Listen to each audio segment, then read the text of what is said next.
Hey guys, welcome back to the channel. Today we are talking about how we messed up. These are all the mistakes that we made in 8 years of retirement travel. And people ask us all the time.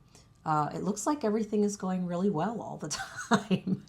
And it isn't always going well all the time. We did make some mistakes along the way, and we're going to share those with you guys, save you guys the trouble, save you guys the headache sometime down the line. Yeah, hopefully this will be helpful and you cannot do most of these things. First one that we did, and it was fine until it wasn't, that's how it'll be, is we started out, we were booking non-refundable accommodations. And that was great because you save a little bit of money. You know, you see on the little website, well, you can book this non-refundable. It'll be 10% less than the refundable one. And so, oh, we want to save 10%. Well, yeah. We'll do that. That worked out well for a year or two. And then 2020 came. That did not work out well in 2020 because we did lose some money. Shockingly, the non-refundable ones that were on Airbnb, they refunded all those anyway. That was the majority of them, but a lot of the hotels that we had booked non-refundable, we just lost that money. So now we do not book any non-refundable accommodations unless it is just like we cannot not go there because we're having to do something super important. Then we might book it, but even then only if it's for short time periods and it's not that far away. So that's the first one. You will lose a lot of money, and the thing that's even bigger than that, though, I think, is you will lose your flexibility because we cancel reservations like almost like a daily occurrence because you'll always be seeing things that come up, or we're in a community full of people in our retirement travel jumpstart community, and they'll be like, hey, I'm going to be in Bangkok, and be like, we could go over to Bangkok, or we could go over to Seoul, and or there's some game we want to go to, or some special comes out. There's a great cruise. A friend will say, hey, we're going to be on this cruise. Like, oh, we could go on that cruise too, but we got to cancel these 6 hotels. And then we do it. So that's another reason, is it just takes away your flexibility if you book non-refundable. Yeah, and I think that's something also that I've noticed several people have been doing. Like, we made this mistake, early on, not having that flexibility and being like, oh, well, we're going to lose this accommodation or this flight or this hotel. But, like you said, it takes away the flexibility to go do something different. Oh, I just found out this festival is going on in this place. I want to go see that, or I want to go have this experience type thing.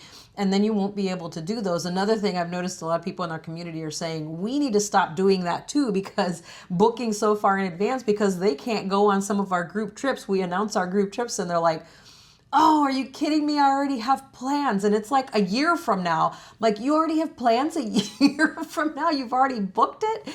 And they're like, I can't believe I did that. I messed up. I booked too far in advance. So it really does make a big difference. It allows you to stay flexible, to be able to cancel things and move things around easily without any charges. Next one's going to be not checking visa requirements soon enough. This one has cost at least twice, where we did not get our visa requirements in time, and we had to go through basically a visa fixer, and that just costs a lot of money. It costs you like $300 to get that fixed if you don't apply for a visa for a country. There's not a lot of countries you need to apply for visas for as an American, like Vietnam, India, things like that, but we have messed that up. The other thing we didn't know at some point was when we first started, we weren't checking how long you could stay in a country before we went to the country. So we were just showing up to a country, and it was like they would stamp your passport and they would say, you have to leave in 30 days. We're like, wait, our hotel is for 2 months. I was like, so, and then we'd kind of like go looking on the internet, like, how do you get this thing extended? And sometimes you can extend it. And then one time we just had to fly out of the country and fly back in. So it was fun because we did a week trip to Bali to extend our visa when we went back. But it did cost us $1,000 to do that. So Not checking the visa requirements and also not checking how long you can stay in a country before you book your hotel. Those are major problems to avoid. Yeah, and a lot of countries now are adding, those the travel information coming in. So like, an ETA or different things like that. A lot of them are electronic. Some of them are done by hand. Like even just arriving into Japan, we had to do that. We had done it online, but I also had them prepared written. And when we went to scan them, when we went through immigration, my QR code wouldn't scan, so I already had it. She's tried to send me away to go fill out the card. And I said, oh no, I've got the card filled out. So it was ready to go. She was like, oh wow, you're prepared. I said, oh yes, I'm prepared. But then Rob's QR code worked, so it was no problem. So you just have to be prepared when you're arriving into these countries with what is required to enter and how long you can stay there. Know these things, and we share a lot about this on our Retirement Travel Jumpstart course. We talk about the different countries and different things like that. But as far as visas are concerned, it changes often in a lot of countries, like often. Sometimes it'll change while you've got plans to go there. This happened to us once also. We had plans to be in a country and ended up having to, like I said, leave and come back because you couldn't extend it in the country. You had to extend it out of the country. So you have to really pay attention to those things because it'll end up costing you a lot of money. Okay, next one is not having enough credit cards. This is a big one. When we first started doing this, we only had one credit card, which was like, we weren't really big credit card people. And we were like, yeah, we don't use credit cards that much. And it was a huge mistake. Now, we luckily got through that without a big problem, but then we got a couple more credit cards, and then we started having problems, which would have been a disaster if that happened the first year. Because like I remember one time specifically, we were on a cruise ship, and I bought something like on Walmart or something, and I was gonna tell her, hey, I bought something on Walmart, but I didn't do it. And then she got an alert like, this is unusual activity. And she's like, did you buy this on Walmart? She was like, no, I didn't buy that on Walmart. And then she got a message, okay, well, we've canceled your credit card. We'll send you a new one. Then I was like, hey, I bought something on Walmart. She was like, oh, well, that would have been good to know 10 minutes ago. So they canceled our credit card and they were like, we'll send you a new one. Problem is, we're on a cruise ship, so for 45 days. And after that, we weren't going to be in the States either. So it was like, well, we're not getting that card for 3 months. Kiss that card goodbye. So we started to like dwindle cards because another one had something happen to it. And it can happen. Like an ATM could eat your card could get skimmed, your card could expire. So many things can happen. So you really need to have like 4 or 5 credit cards to feel safe. Like that if you're going to be gone for like a year, that you're going to make it back with all of them intact. Now they can send you replacements, and we have had that done as well, but it's a little bit dicey at times. A lot of bit dicey. Just get some extra credit cards is the bottom line here, and we do have a link in the description to the credit cards we recommend for travel. But I would just get a couple of those, whichever ones you think are going to be good, because you can't not have them. You have to have them. And so you just don't want to have that situation happen. Exactly. And you also want to make sure that you have at least 2 options for cash back. So a couple different types of debit cards, not from the same account, that you can take money out from an ATM so you can have cash when you're in all these different countries. Make sure you have at least a couple options for that too, because again, that can be a problem as well. Yeah, and make sure all your credit cards aren't from the same issuing bank, because then they could wipe them all out at once. So that's why people say, oh, we'd like to have at least one Amex, because then that's different than the other ones. So you gotta be diversified in your credit cards. That is a big problem. Next one is going to be not buying points. When we started doing this, we were not buying points for hotel stays. Huge mistake, because it is almost always cheaper to use points if you're traveling with IHG or Hyatt. It's almost always cheaper to use points. And the other great thing about points is that they are always refundable. So you never have to deal with that upcharge to get the refundable rate. Points rates are always refundable. You normally don't pay taxes. You normally don't pay fees associated with it. So using points and buying them is the way to go. Like IHG often has a 100% match on their points, where it's like buy 100,000 points, get 100,000 points for free, and then you get all these perks that go with it. So that is the way to go.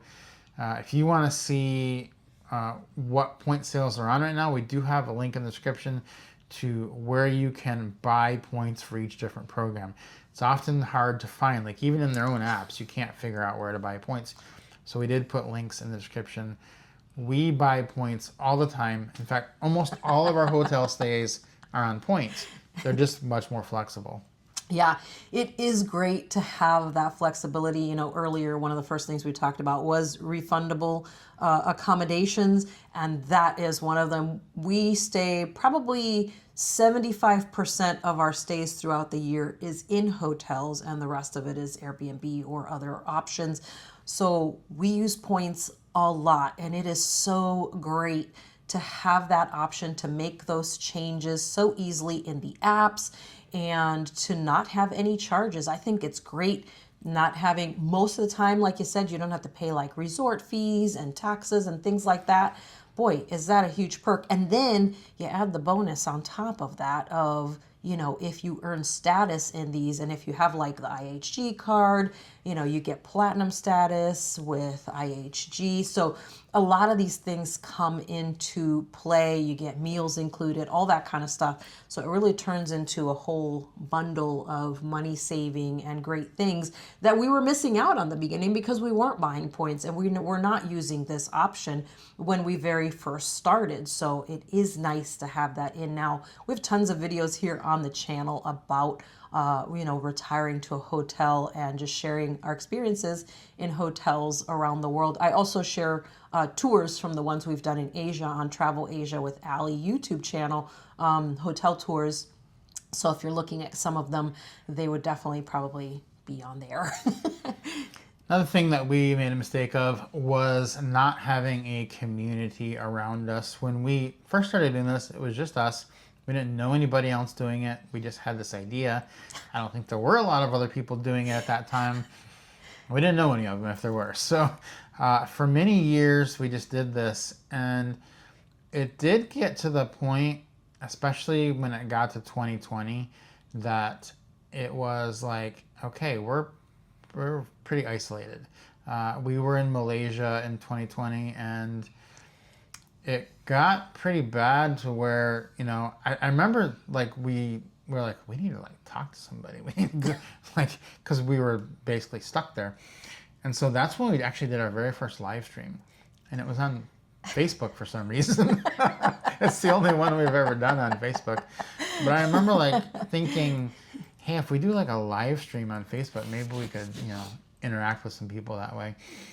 And we did that, and then I think we switched to YouTube right after that. But basically, the whole thing was we didn't have a community around us, and it did make a difference. And now we have an enormous community around us through our Retirement Travel Jumpstart community, where we do meetups and group trips, and we have basically wherever we go, there's probably someone there that we know that we can go out to dinner with, have friends, and that has made all the difference in the last few years, where you never feel like you just are kind of by yourself. And that's as a couple. If you're a single person, solo traveler trying to do this, you have to have a community. And you will find that our community, you know, it's about half couples, half solo travelers. And we all just get together and do things. We've got several huge trips coming up. There's a Bali girls trip that she's leading in a couple months. That one is full. We're going to be meeting up in Hong Kong. We're doing a cruise to Iceland and Norway. We're doing a cruise from Rome. We're doing a safari, and we're doing a trip to Antarctica. So that's all the stuff our community is doing together, and it's just going to be amazing. So that's what you need. If you don't have a community, you need a community. If you want to be in a community, there's a link in the description to the one we created. So come join us, because it's essential for doing this type of lifestyle. Absolutely. It really, really, really, I just can't stress how much of a difference it made for us to have that, because sure, we have some friends still from home that we communicate with, but they don't understand this. They don't understand this world. So we still talk about like regular things, and they're like, we'll be sitting in Japan and they're like, hey, how's Malaysia going? Well, I'm not in Malaysia, so I don't know how it's there, but I'm in Japan and it's well. But if we're connecting with people, like in our retirement travel community, we have a check-in on Wednesdays where people say where they are, and then you can meet up with people that are in the community that already are in your world. You don't have to explain everything to. I think that was one of the really huge things that so many people said to me at our Da Nang meetup that we just did in Vietnam. Everyone was like, I don't have to explain everything. Everyone understands. Like, this is not, I don't have to, they don't tell me I'm crazy. They don't look at me weird. I just say, oh, I'm doing this and this, and they don't think that that's weird. It just makes sense. So it does make a huge difference. It did for us, and it really does change things. Another mistake we made was not filming things that we were doing the first few years. People think we've had this YouTube channel, these YouTube channels. When we started doing this, we did not. We didn't decide to do YouTube until we were already somewhat down the road with our travels. And we did not film the very first part of our retirement travel. And it still bothers Allie to this day, because there's some places that she just wants to film. One of the big places that we did not film was Hong Kong and Disney. And that's one that really bothers her. So we're not going there because of that, but we're going to be in Hong Kong for a meetup. And we are going to go to Disney because she's going to film it. And because she doesn't have any film of it. And so you never know what you're going to do. Even if it's just for your memories, those are great. But you may want to start a YouTube channel at some point, which is what we ended up doing. And we were like, oh, we wasted all these great experiences that we could have filmed. So I would say, even if you're not sure you're going to do a YouTube channel, lots of people end up doing it. I don't know what the percentage is, but it's high, because they realize they could be making a lot of money doing it. And so it's like, whoa, I can make a little extra money just telling people what I'm doing. Let's film it. So just film it from the beginning. Then you'll have it. And if you want it, don't make that mistake. You will regret it. She has regretted it now for probably 8 years. I still have nightmares about it. And it will not be righted until I get this footage at Disney. To be honest, I'm not even really sure what I'm going to do with that footage at this point, but I just want to do it right, and then I'll feel better about it. But just, grab a camera. We share what equipment we use. Grab a camera, bring it with you. Even if you don't start it, film it so you'll have it. And then you won't be like me, sitting around saying, I wish I had filmed that, because I would love to share a video about that. Another one that we did was moving around too fast. You can just move around way too fast. And everybody seems to do this because they think to themselves, oh, I'm doing travel now. I got to check out 15 countries in a month. And the bigger mistake, though, that people make is they'll go to a country, like say they'll go to Vietnam, and they'll be like, all right, we're going to Vietnam for a month. Let's do Hanoi, let's do Saigon, let's do Da Nang, let's do Phu Quoc. You don't have to go to every time. You're going to go back. So the smarter way to do it, which we did not do, but we do now, is if you go to Vietnam, go to Hanoi for a month, because you're going to get a better deal on your Airbnb, or you're not going to have to move around. You're going to save on costs of moving, and you're going to take the time to actually get to know the city. If you do 5 cities in Vietnam in 3 weeks, you won't really know anything about them or Vietnam or what it would be like to live there when you go back.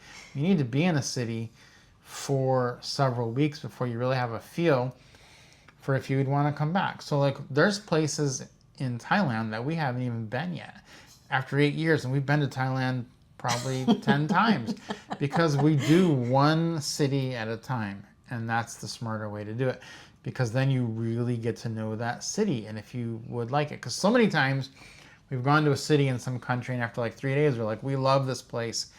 And then after 20 days, we're like, we do not love this place.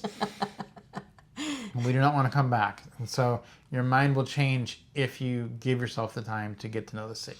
Yeah, I think that's a huge key right there, is that you don't really know if you don't give it a long amount, a longer stretch of time. You could love it, like you said, for 3 days and not love it for a month. You could hate it the first 3 days and end up loving it after a month, which is actually what happened to us in Thailand. We got there and we did not care for it. The first couple of days we were like, this is horrible. This is not going to go well. And guess what? We have a long-term visa there now to Thailand because we absolutely fell in love with it, but we gave it that time. You owe it to each of these places to give it the time to really take it in and know, is this a place I would like to spend even longer?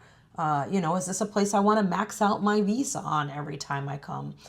Just to add something to the list for later if you want to do much longer stays, or like us, get a long-term visa to somewhere.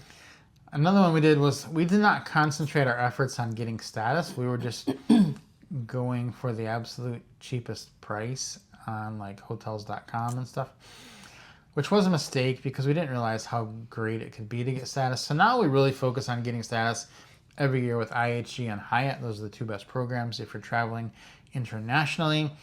I would recommend those two, but there's so many perks. Like, we're basically going to be in suites most of the rest of this year because of the status that we have. And so that's what I would say is pick a couple programs, dive in. We have reviews of all the programs on this channel here. And I would just tell you, though, it's probably IHG and Hyatt that you want to go with, or one of those two, or both. And just get the status. It's not that hard to get. Most of the time, with IHG, you can get status with a credit card. Hilton, you can get it with credit card. Marriott, you can get it with credit card too. Hyatt, you do have to earn it, and that's why their status is the best. You have to work for it.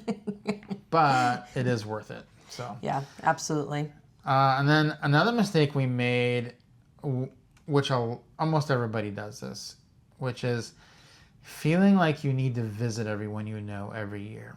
And I think there's a guilt that happens when you go start to travel the world. They're like, well, I'm the one that's free. I can, I left. I should put it on myself to go back and see everybody. And that's a disaster. That's a disaster waiting to happen. It is so hard. It is so expensive. It's time consuming. It's hard on your body. Do not feel like you need to visit everyone every year. It's just not really feasible. You can do it for a while, but after a few years, it'll take its toll. And, tell people, hey, I'm going to be here. Everyone wants to come visit me. Come visit me. Or if you're going to do it, go back to the States or whatever country you're from and say, hey, I'm going to go to Atlanta. I'll be there a month. If you want to see me, come to Atlanta to see me.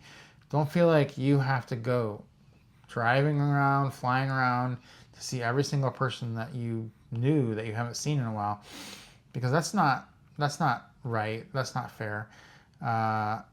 And it's just going to take a toll on you, and you're going to do it well for a while, and then it's just not going to work out well. Yeah, I think it's important to concentrate on, those who are closest to you that maybe cannot move to someplace else to come and see you.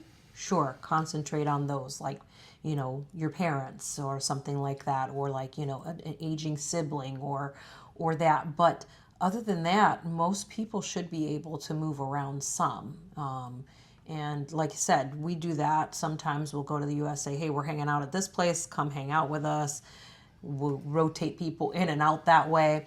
But, it does take a lot out of you. And it takes a lot out of your full travel experience to constantly have to go back. You end up having to stay in the U.S. longer than you want to because you're trying to go to all of these places, and they're all over the U.S., spread out from the East Coast to the West Coast, and everywhere in between. And it's just, it can be challenging. Stay up with your relationships with your family, with those who you're closest with via, we've got such incredible technology, FaceTime and texting and all kinds of stuff.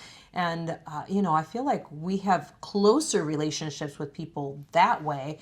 and not feeling like I have to physically, you know, see them every single year.